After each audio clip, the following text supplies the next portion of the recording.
Good afternoon. I'm Evan White, Public Relations Manager here with EmployerBridge, joined by Joni Biley, Chief Workforce Analyst at EmployerBridge. Joni, how are you today? I am doing great. Good to be with you again this month, Evan. Always good to be with you. And just for those who haven't had a chance to check out our LinkedIn Live EB Economic Brief, this is a fairly quick show where we recap the monthly jobs numbers from last week. Obviously, there was a trove of them that came out from different areas, but the last one being Friday's release from the Bureau of Labor Statistics. So, Joni, if you could just recap the importance of this every month as we take a look at it as an indicator. Yes, it is definitely one of the most awaited economic reports that comes out every month, the first Friday of every month. And it is a month in arrears. So this last Friday, we did receive the December numbers, which was the final report from the Bureau of Labor Statistics. And, all eyes are always watching because the job market is really one of the most important indicators that we can pay attention to. We know that the Federal Reserve also pays, heightened attention into what's happening with the labor market. So we're looking for job growth, job creation, what's happening with unemployment, what's happening with wages. And so it's a very, very important report. And then you and I, Evan, gets to kind of break it down again on the following Monday, and we're going to dive into that today. We are. Just before we get into that, I just want to explain to everybody who's watching us on LinkedIn Live that it's obviously a conversation, Joni, between you and me, but it's for everybody else as well. So if you have any questions, you can put them in the comments section there, and we will get to them at the end of this. It runs about 15 minutes, so not too long, but we're going to dive deep into the numbers. Before we get into that part of it, I just wanted to take a look at the fact that you have December's numbers in now as of last Friday, so we can really put a bow on 2023. Looking big picture, just what is your takeaway of the year that was in labor for 2023? Yeah, no, great question, and definitely a great place to start today because we can look at all of 2023 and really see that, overall, it still has been a very positive job market. Over, 2.7 million jobs were created for the year 2023, but it wasn't as strong as 2022. And I think that's why people are feeling, a little bit of a sense of disappointment maybe in the job market or the economy. But I want to take a step back and say, overall, 23 was a very good year for the labor market. Strong job creation in many sectors over that 12-month period of time, record low unemployment, wages continued to move up, and overall job postings remain pretty strong. Again, not as strong as the prior year, but still a pretty good job market, which leads us to this very tight labor market, even though we are seeing some softening, certainly softening from 2022. Overall, it's really still a good job market. And now let's take a look at the brief itself. We're going to pull it up. It's just a fairly short deck. We'll go through some of the key statistics first and then hop into some predictions and takeaways. But as we look at it now, some of the key stats that are up here, you mentioned record low unemployment. So this last month, 3.7 was the unemployment rate. You've got the labor force participation rate and the average hourly wages along with the jobs added. Let's dive into each of these, Joni. Tell me your main takeaway from that unemployment rate and so on. Yeah, so we still have, 6.3 million unemployed workers in the U.S.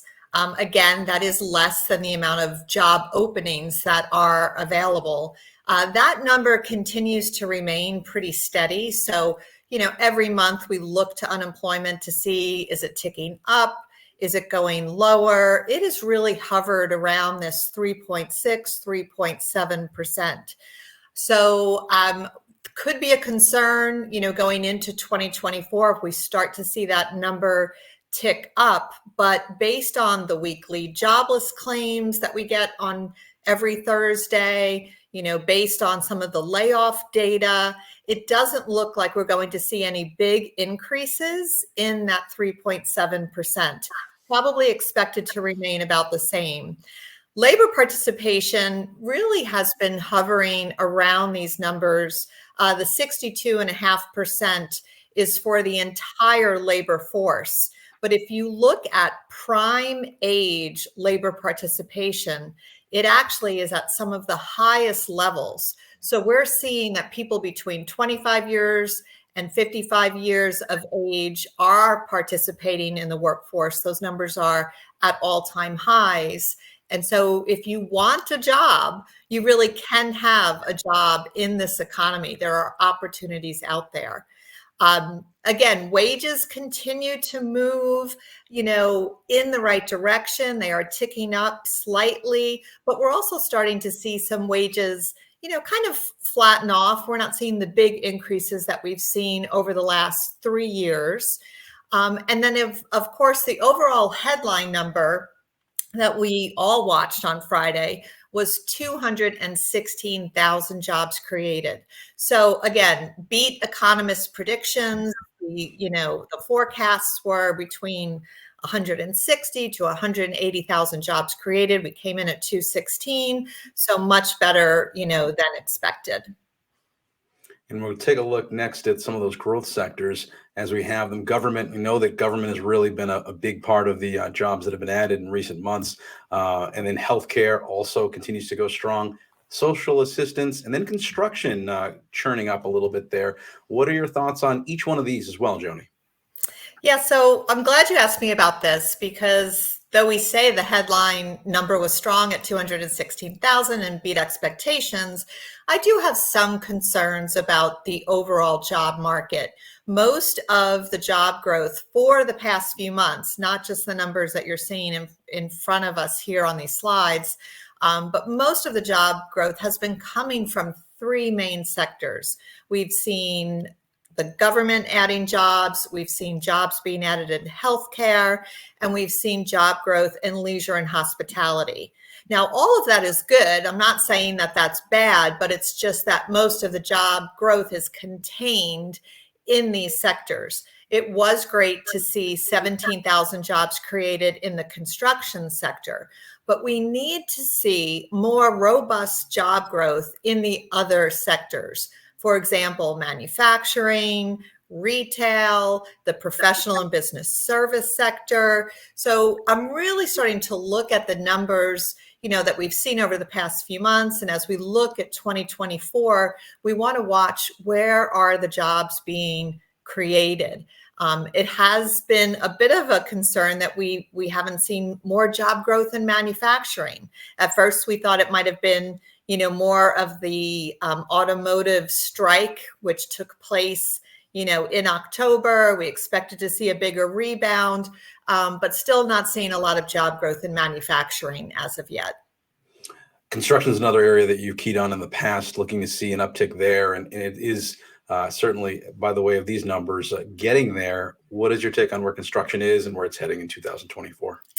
Well, I always think that construction is a great sign for us. If we start to see growth in the construction sector, that can really be a leading indicator, because companies and people are investing, right, in building and in infrastructure.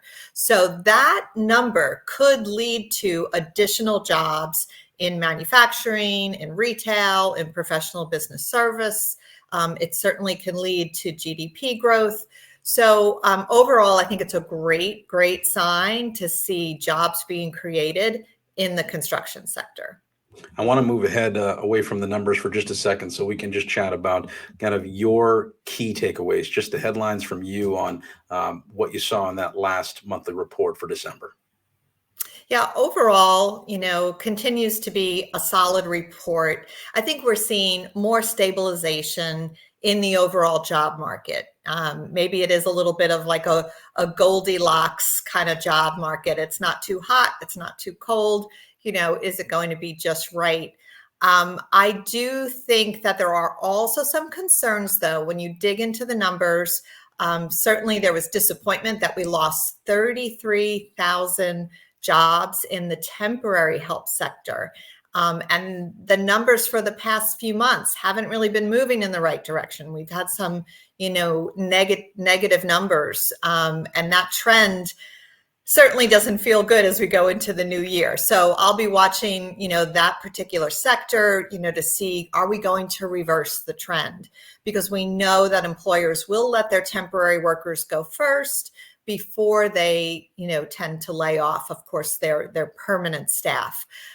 So the trend isn't great there, but hopefully we will get to see that reversed as we move into 2024.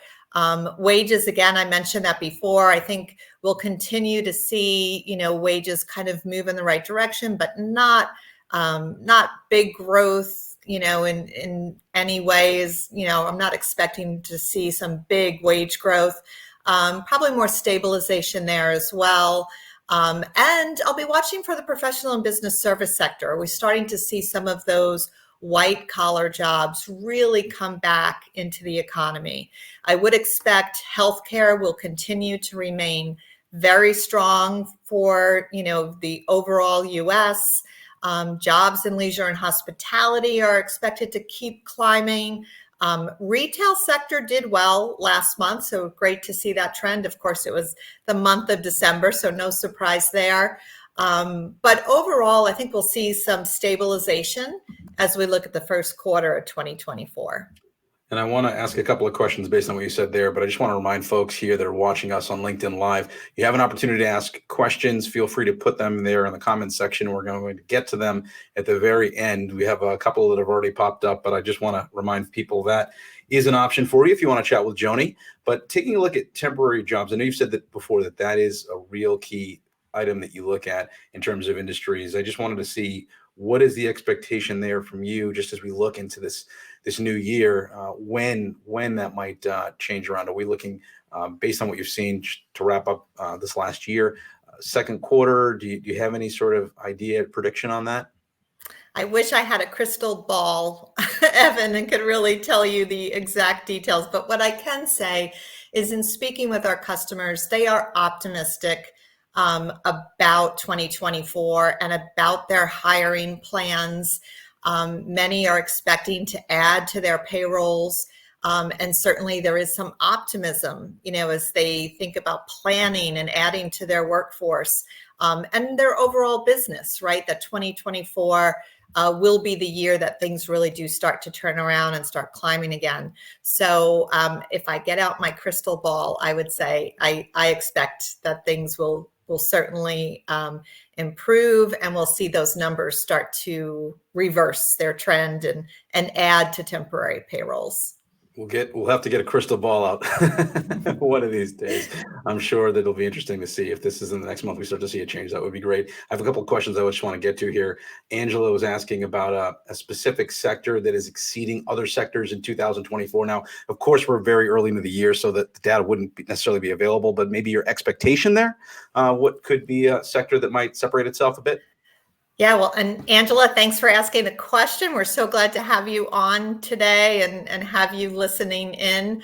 I can say, and certainly leisure and hospitality is expected to be, another good sector for 2024. And in addition to that, the energy sector is going to continue to perform very well. Again, we're watching manufacturing, but expecting to see kind of that renaissance of manufacturing kind of come back, but that might be a little bit later into 2024. Healthcare, again, will continue to remain strong. And we'll probably see some stabilization, in the government as well. And Karen asking one more question. We got about 20 seconds or so left. Thoughts on sentiments around the tech sector, where that may go? I know you touched on white collar jobs a little while ago. Yeah, we did obviously in the beginning of 23 really see that the tech sector experienced quite a few layoffs. And what had happened there was they really had overhired kind of coming out of the pandemic. So that sector, I think, has seen a bit more stabilization. We're not expecting to see, big cuts. In fact, we think there'll be many jobs added with, the areas around cybersecurity, certainly around artificial intelligence and robotics. So I think more stabilization and more normalization in the tech sector than we saw in the prior year. And the outlook seems to be pretty good going into 2024. It sounds certainly positive. There was a question also about wages. I know you just addressed this. I think it was Enrique asking any perspective on hourly wage inflation. Yeah, and I did kind of touch on that slightly. I think we'll see stabilization in wages. Wages have significantly increased coming out of the pandemic. Even during the pandemic is when it had started and really kind of spiked.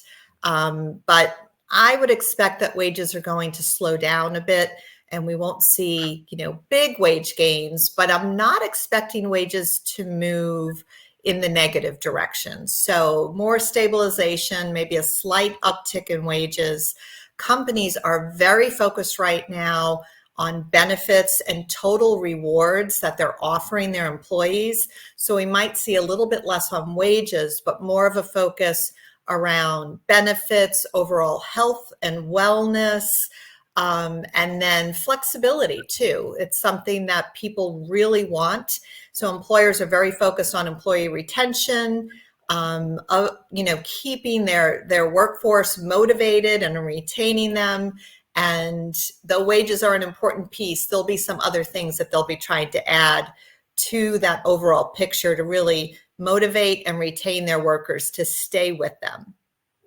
That's great, Joni. Thank you again for chatting. I know we're going to be at it again next month. I want to thank the viewers that tuned in here on LinkedIn Live. We had a chance to go through really the year that was in terms of labor in 2023 with those final BLS stats in, and we're going to be back at it again next month. We'll see what the next group of reports brings to us. So thank you, Joni, and thank you to everybody who's watched.